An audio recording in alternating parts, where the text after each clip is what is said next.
Welcome to the Experience Darden podcast. I'm your host, Brett Twitty, and you are listening to a new episode. In this episode of the podcast, I'm excited to share my recent conversation with Victoria Velasquez. Victoria is a second-year student in our full-time MBA class of 2024, and she and I recently connected to talk more about her background, how she decided to pursue an MBA, what led her to Darden, as well as some of her extracurricular engagements, including the consulting club and serving as a second-year coach. I think you're really going to enjoy this conversation. So without further ado, here is my interview with Victoria Velasquez. Victoria, welcome to the podcast. Hey, Brett. Thanks so much for having me. Really excited to be here today.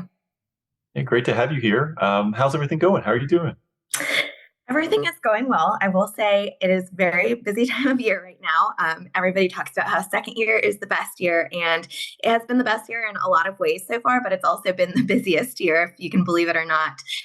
So right now I'm kind of just counting down the days until the end of the quarter, trying to stay afloat, but just super excited to be back here in Charlottesville and with my classmates again. Well, what's keeping you so busy here as you get started in your second year? Yeah, that's a great question, and one that I often get because I think most second years are probably not in my shoes right now. So this year I'm serving as the president of the consulting club. And so the consulting club is, I think, our biggest student club on grounds. And we've got about, I think, 260 first years who signed up for our club. So thinking about that, the class size of 350, we are serving a lot of the first year students, as well as a lot of second year students who are also going through recruiting right now for full-time consulting positions. And so it's a busy time of year in the sense that we're doing a lot of our educational activities and sessions right now with the Career Center to make sure that all of these incoming current first years have a good understanding of what the consulting industry is, what recruiting for consulting looks like at Darden, how the consulting club will help them throughout their journey.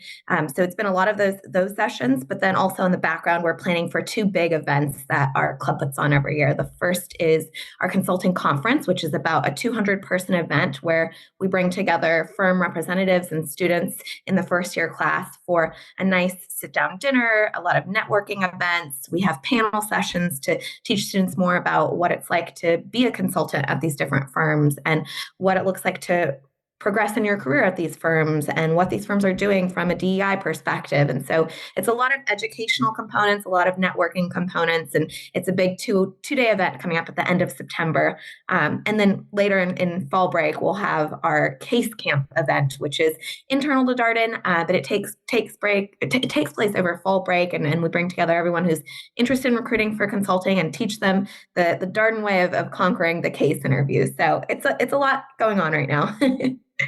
Yeah, I would say so. I feel a little bit tired after hearing what you just described. That's a ton to be doing. That's not even mentioning the 7 classes that I'm in right now this quarter. So, okay, you might be the busiest person at Darden. I think we found that person. So, tell us a little. Yes. Well, tell us a little bit more about your background. We'll get back into the consulting club. So, for our listeners who are intrigued about that, don't worry, we'll come back around to it. But before we get there, tell us a bit more about you, Victoria. Yeah. So I think a big part of who I am is defined by where I come from. So I'm born and raised in Southern California. I come from a large Mexican-American family, and I'm the first person in our family to be able to attend a 4-year college. And so for me, I've been very appreciative and grateful for all of the sacrifices that my parents have made and all of the investment that they put into my education to make sure that I had the opportunity to pursue a good education. So I went from Southern California to Notre Dame, Indiana, where I went to the University of Notre Dame. Being a SoCal girl, had never really seen snowfall before. And my first year at Notre Dame, we had a polar vortex winter. It got down to negative 44 degrees Fahrenheit. So that was a bit of a culture shock. But when I got to Notre Dame, I didn't really know what I wanted to do. Because I came from a first gen college background, I kind of just had a few careers in mind. I kind of thought, I'll do what I see on TV. I'll be a doctor or a lawyer. And I never really knew what it meant to be a business person. So that wasn't something that I was really interested in, but I went to Notre Dame, was pre-med at first. And like many of my classmates at Notre Dame, pre-med turned to business school because many of us kind of realized we didn't really love what we were studying in pre-med, and we were just kind of on the doctor track because that's what our parents wanted us to do. And so when I joined the undergraduate business program at Notre Dame, I had to figure out what did I want to major in. And I knew I didn't really love the finance classes I had taken, didn't really love accounting. Marketing was interesting, but I didn't really see myself working in marketing. And so that left one major that, kind of didn't cross out, and it was the management consulting major. I had no clue what management consulting was at the time, but chose the major because I liked the classes that we did in our introductory business classes. And lo and behold, many years later, I've not only now had a 5-year career in management consulting, I spent my summer in consulting here at Darden, and we'll be going back into consulting post MBA, and also, as we mentioned, right, serving as the president of the consulting club. So I think one thing that I'm just really fortunate about is the work ethic that my parents instilled in me, and the way in which our family has had to problem solve throughout our lives to, kind of get by through, difficult situations or maybe different life circumstances. I think it's really instilled in me just an innate ability to be a problem solver and to work really hard and to just want to take on these complex challenges. And I think that's what has enabled me to really thrive and find a passion in the consulting field. Where did you go after Notre Dame? You mentioned spending 5 years in the consulting industry. Where did you land? Yeah, I went to Booz Allen Hamilton in Washington, D.C. I spent 2 years working there. And then my boss at Booz Allen had left and started his own consulting firm. And he gave me a call one afternoon and asked if I would be interested in joining. And it was a huge risk at that point in my life. I kind of knew I was lucky enough that, I was a single person. I had enough in my savings account, didn't have any dependents, and could kind of take that big risk and figured, if the startup fails, well, then I'll just probably apply to business school sooner than I had thought, or some sort of graduate school, maybe not business school.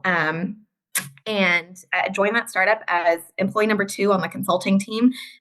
Spent 3 years working there, wore a bunch of different hats, did everything from the normal client delivery stuff that I was doing at the big firm I was working at before, but also doing a lot of behind the scenes work, helping to write proposals and sell work to clients and trying to grow a business that was born right before the pandemic through, this just crazy situation.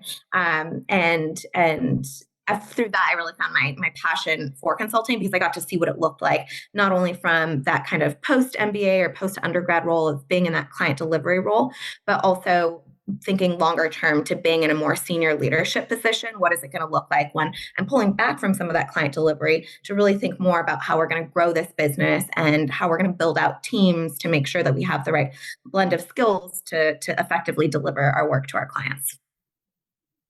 So a lot of responsibility and a lot of things to focus on in that role.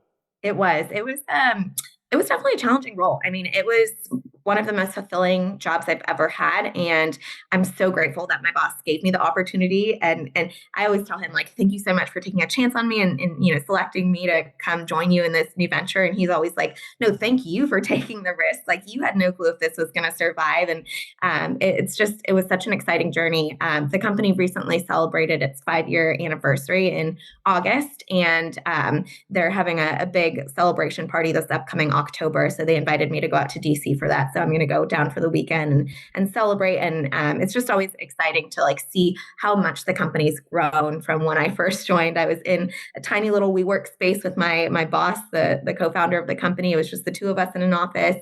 And when I left, we had grown to about 20 full-time employees and had been acquired by one of our first clients.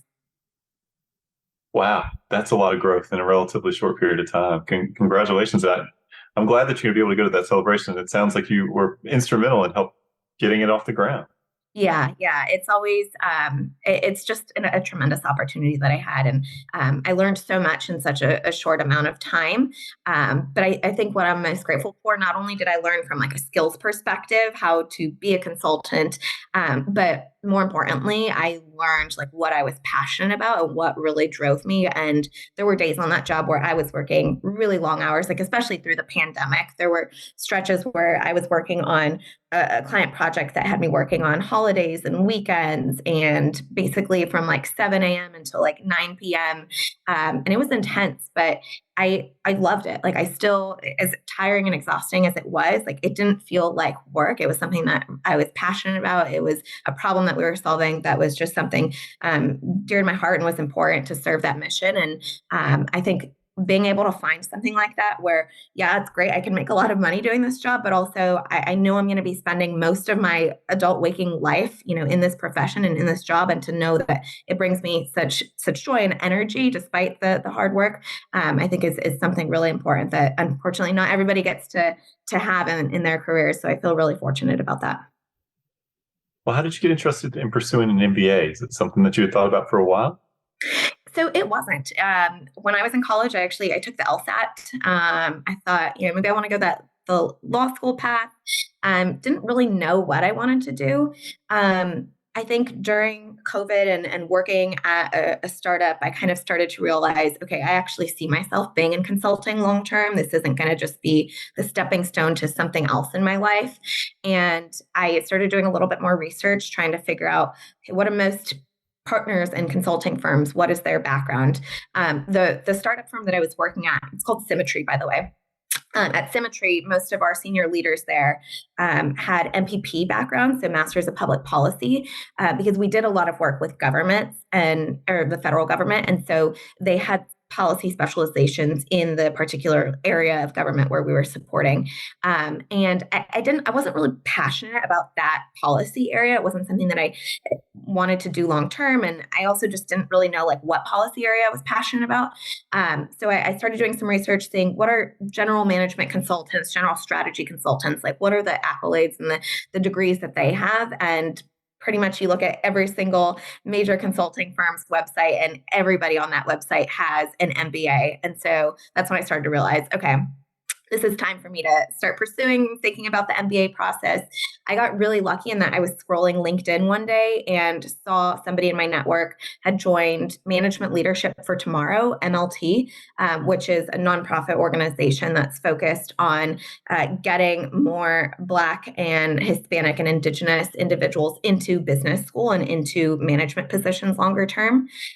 So I applied to MLT, not really knowing like what to expect with the program. But that really was a critical part of my MBA application journey, and was a really great program to help me figure out what I was looking for in a business school, and helped me be the most competitive applicant that I could be, and ultimately helped me figure out, what, as I'm making my decision, like what is going to be important to me. I had kind of a set of criteria, a scoring matrix to help me figure out, what is the best long-term decision for me, not just the best 2-year decision for me. I love that. You got a matrix. That's awesome. Yes, had a full Excel workbook. Well, how did you get interested in Darden specifically? Yeah, I love that question. So one of the first info sessions that I went to as I was exploring business school, and again, this was through COVID, so everything was on Zoom, but it was a Darden info session, and Haley from the admissions office said something during the presentation that basically, I mean, I'm not quoting her exactly, but the essence of it was, when you choose to come to Darden, it's not just going to be like a 2-year decision. Like you're choosing to join this community for a lifetime, and you're going to be part of this network, this Darden and broader UVA network for the rest of your life.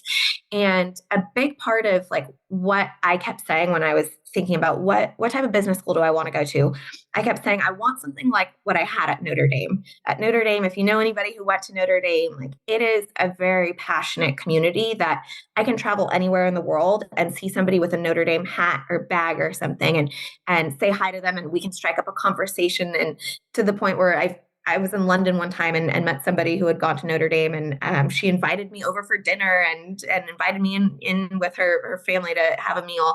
And so just that network of knowing that no matter, how different your lives may be, no matter, where in the world you are, somebody has that connection and that tie and is willing to really bring you in and help you.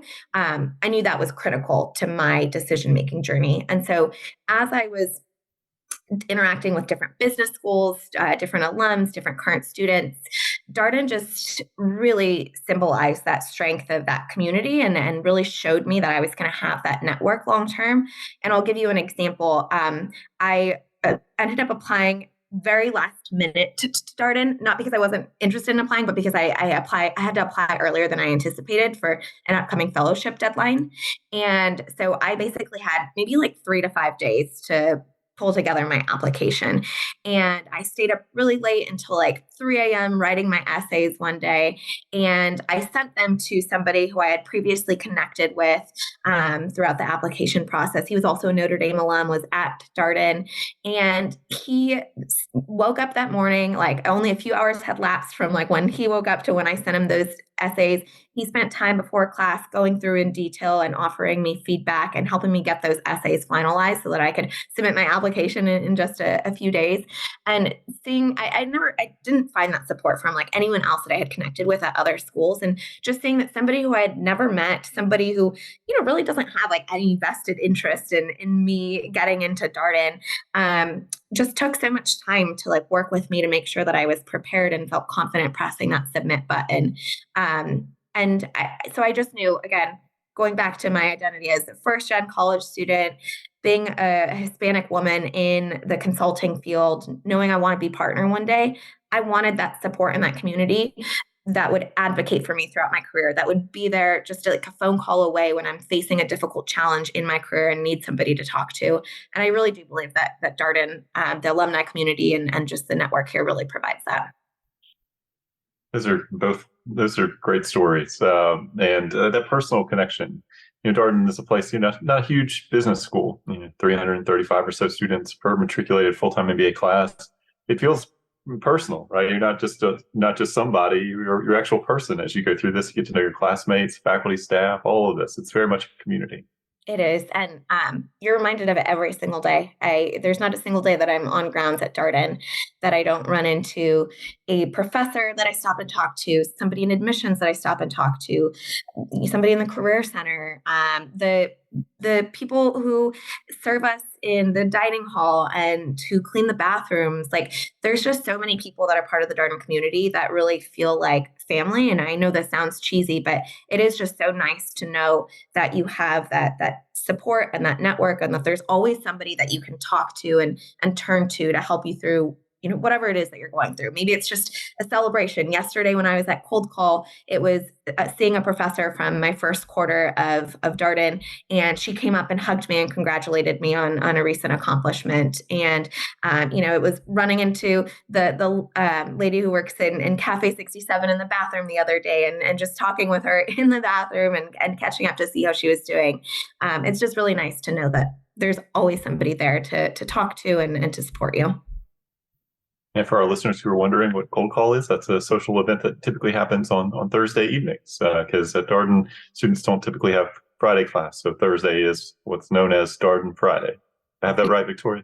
That is completely accurate, Brett. And last night was a fun cold call. It was the Hispanic American Network at Darden, HAND, was sponsoring Cold Call. And so they had tacos from a local Mexican restaurant here serving food. And then it was supposed to be like a quinceañera type of celebration, which is basically when a woman turns 15 years old, she's kind of welcomed into adulthood, and you celebrate her and have this, you go to church and bless her. And then you have this big fun party and celebrate her with all your family and friends. And so we had somebody who did like a quinceañera dance, and it was just really fun to be able to share our Hispanic culture with students at Darden. Awesome. Well, that sounds like a particularly memorable cold call. I want to talk a little bit about your first year experience. So you come to Darden, brand new graduate business student. Obviously, you've probably seen some of the curriculum before undergrad, but maybe not in the exact same kind of way. What was that first year like? Yeah, the first year was, I'll be honest, it was challenging. But I think, to your point, yes, I had seen a lot of this curriculum before. I had taken multiple accounting classes in undergrad, and yet I got to accounting on the first day of Darden, and I was like, what is a T account? I do not remember any of this from undergrad. And I think the big difference between my first year at Darden and my years at Notre Dame in the business school, when you get to your MBA, you're at a different point in life. Hopefully you're going to get your MBA. You're choosing to take 2 years out of the workforce. You're spending a lot of money to get a top-notch education, but you're doing it because you're really serious about it and you really care about learning. And I think that's what really surprised me in my first year at Darden was just how much I learned and how much I pushed myself. And there were times where I wanted to give up and just, walk into class and pray that I didn't get the cold call and just not take the time to learn the material. But because I was just so incentivized to learn, like I came to Darden for a reason. I took time off of my career for a reason. It really just gives you that extra energy to push and to get outside of your comfort zone and to learn something that you just really didn't think you were capable of. And so I think for me, the big takeaway coming out of my first year, I kind of expected, okay, I'm going to spend my first year doing the core classes, taking all the business classes that I have to take to kind of check the box and get my diploma. And then I'm going to switch to taking all the comfortable classes, the strategy classes, the communications classes, the leadership classes. And instead, I found that I actually really love finance. Like this was a new way of thinking about finance. I had an incredible professor named Elena in my first year of finance, and she really like pushed me to gain my confidence and to feel comfortable like asking questions and making sure that I really understood what I was learning.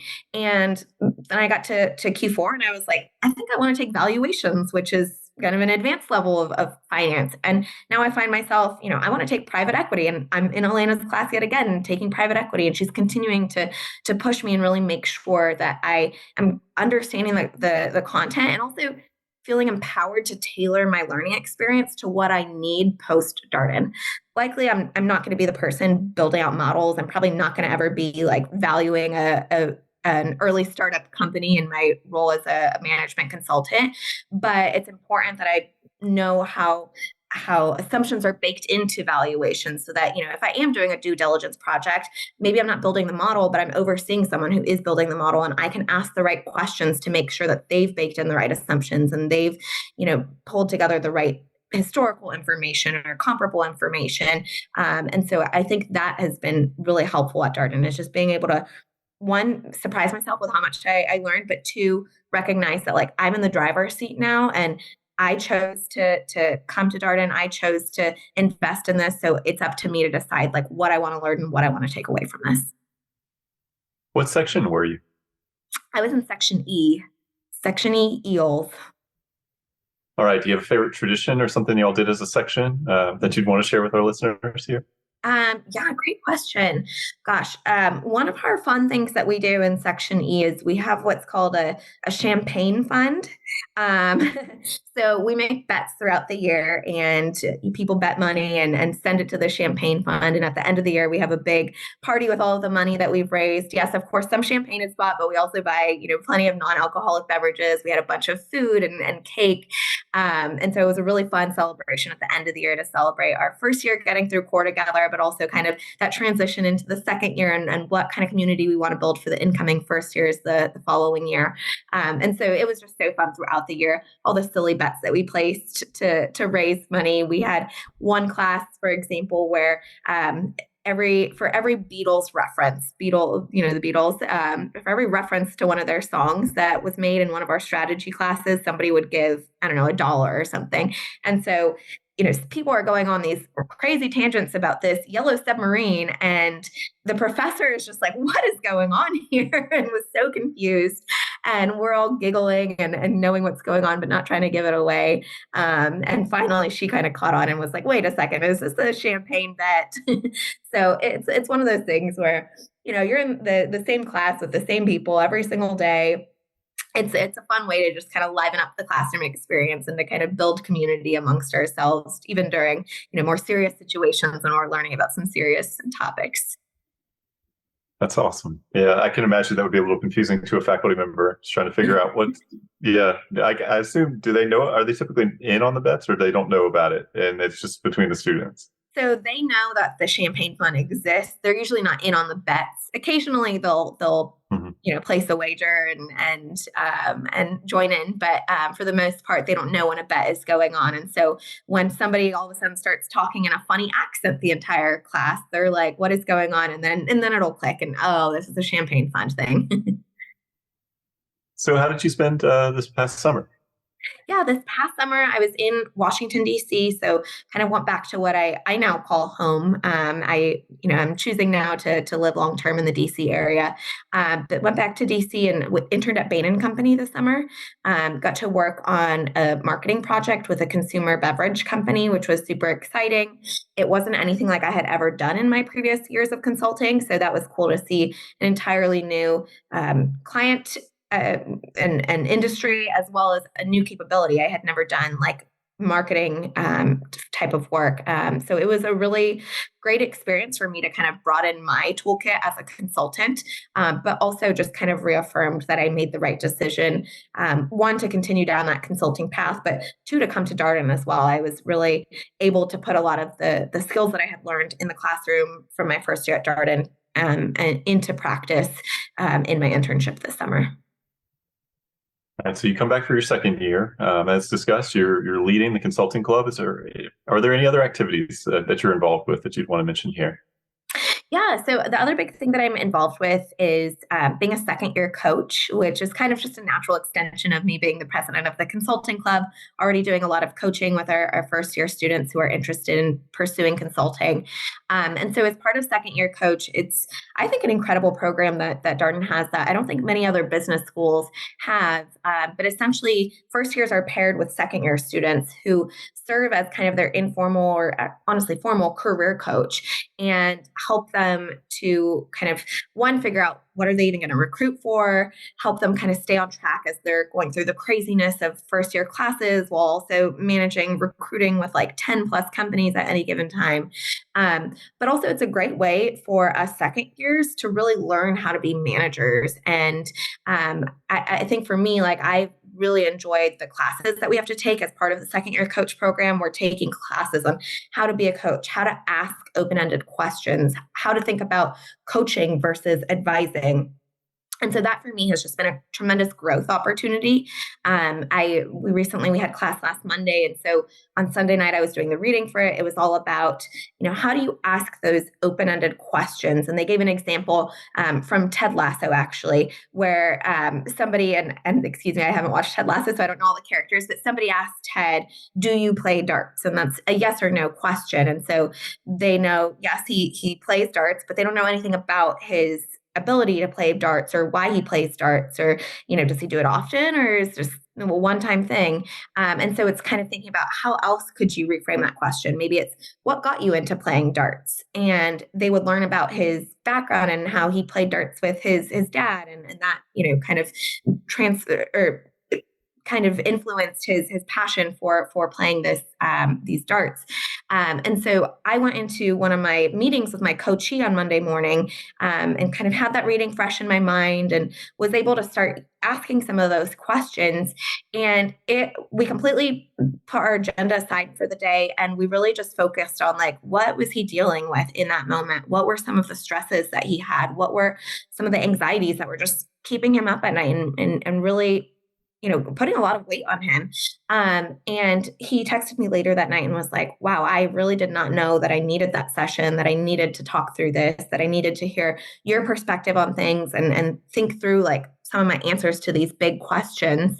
And so being able to see like right then and there in real time, getting that feedback that I am learning a lot from this class. I am growing as a coach. It's really been, satisfying, but also it's exciting to see, how am I going to then be able to apply that to my career post Darden, knowing that consulting is very much an apprenticeship style career industry. And so I am going to be doing a lot of that coaching to help build out my team and to build up more junior consultants. So it's definitely something that I'm excited about and excited to get to work with first years in a different capacity.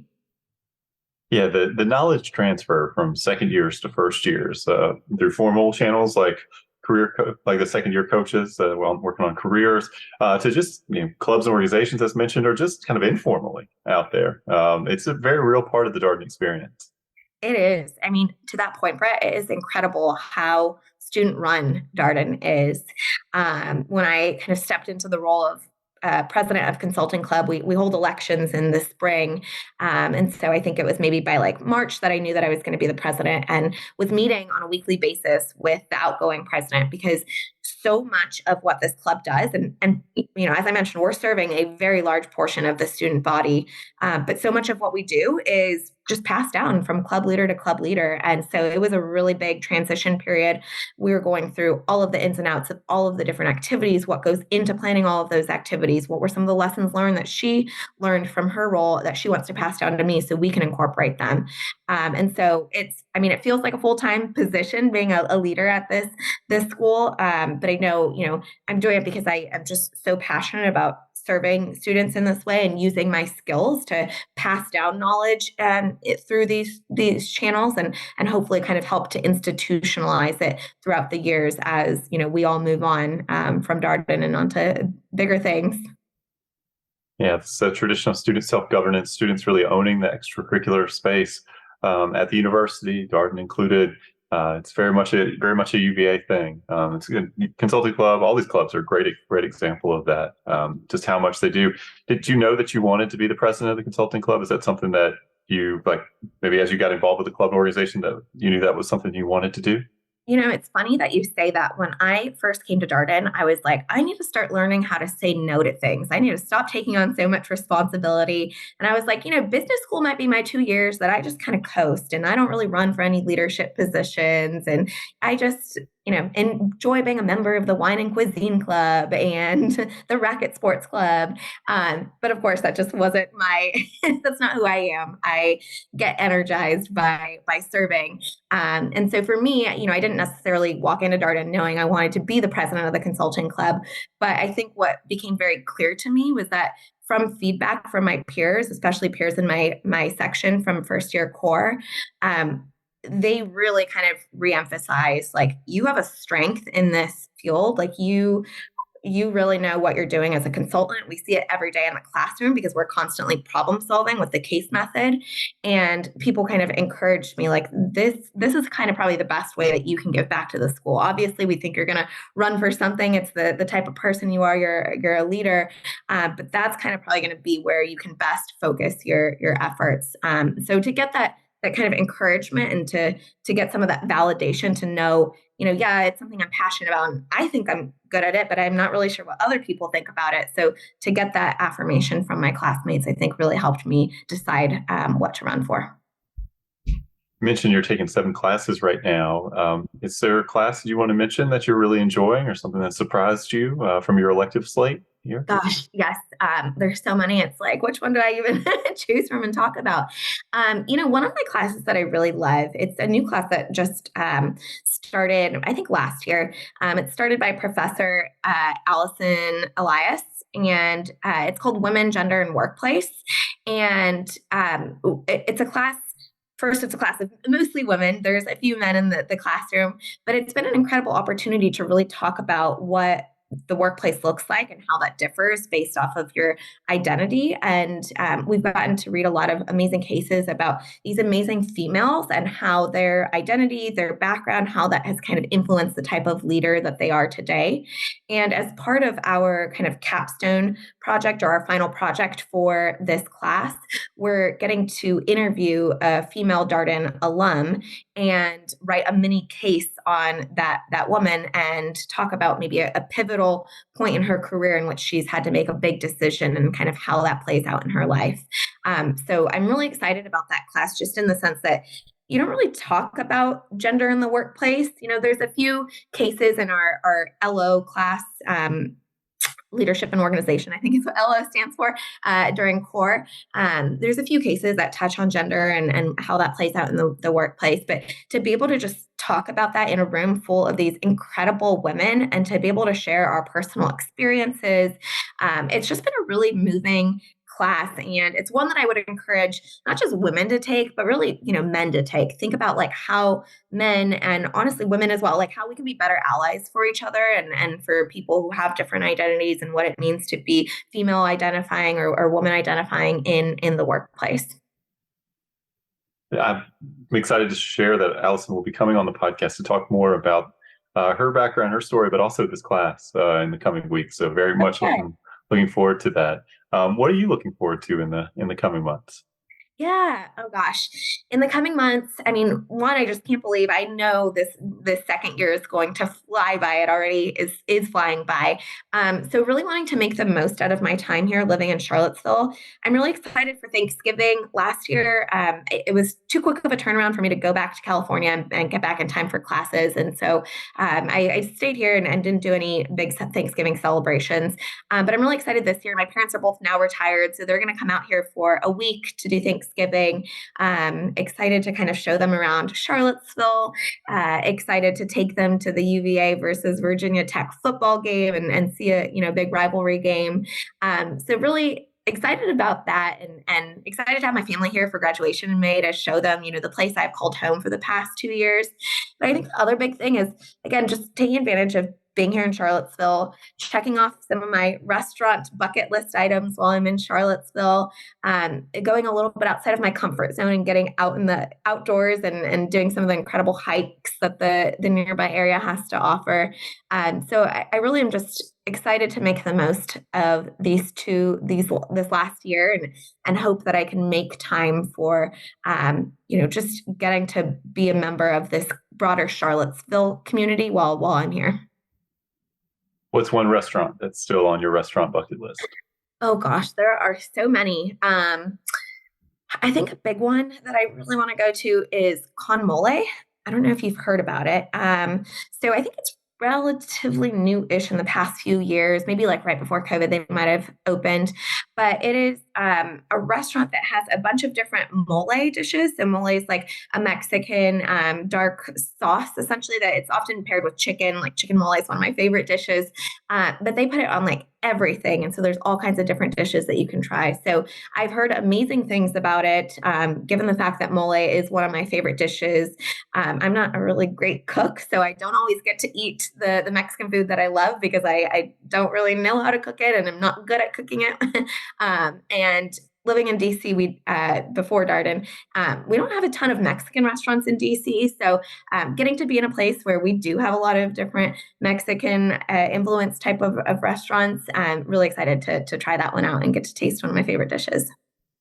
Well, our listeners, talking about restaurants on the podcast may not be the most exciting thing, but I always think like just a little bit of flavor about the local communities, maybe something to check out when people come here to visit. Hopefully they will come to visit. Charlottesville's an incredible place to spend a day or two or a weekend, and so many great places to eat, so many things to see. So thank you for indulging that question.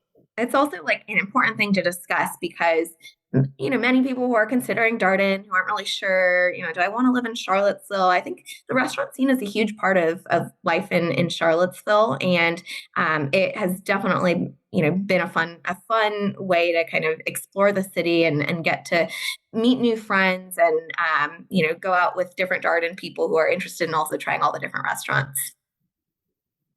Well, Victoria, last question for you. What's a piece of advice you would share with our listeners, something you would encourage them to think about as they consider their own MBA journeys? Yeah, I think, Brett, it kind of goes back to, the decision and how I made my decision to come to Darden. I'd recommend you really think about what network and community do you want to be a part of for the rest of your life? There's a lot of business schools out there that are going to offer a way bigger network because they've been around longer and they have bigger class sizes every year. But does that network really mean anything if people aren't going to pick up the phone when you call them? Or does it really mean anything if you're, somebody high up in your company went to that school but isn't doing anything to kind of advocate for you and be a sponsor for you? So I think it's really important that don't just look at the rankings. Don't just look at the number of graduates at the school or where the high concentration of people are living. Really think about like, who are the people that I want to be connected to for the rest of my life? What is the community that I want to identify with? And hopefully that helps you make a decision that isn't just a 2-year decision, isn't just one that looks shiny on paper, but is one that's really going to be lasting and something that you're proud of for the rest of your life. Well, Victoria, thank you so much for coming on the podcast. It was so much fun talking with you. Good luck with all the exciting things that you have going with the Consulting Club. It's a busy time, I know, but thank you so much for carving out some time for the podcast. Yeah, thanks so much, Brett. I really appreciate it. And that was my interview with Victoria Velasquez, a second-year student in our full-time MBA class of 2024. As always, if you have any comments, suggestions, requests, anything you'd like for us to cover here on the podcast, we're all ears. We can be reached at Darden, that's DARDEN, @virginia.edu. Till next time, stay safe, be well, and thanks for listening.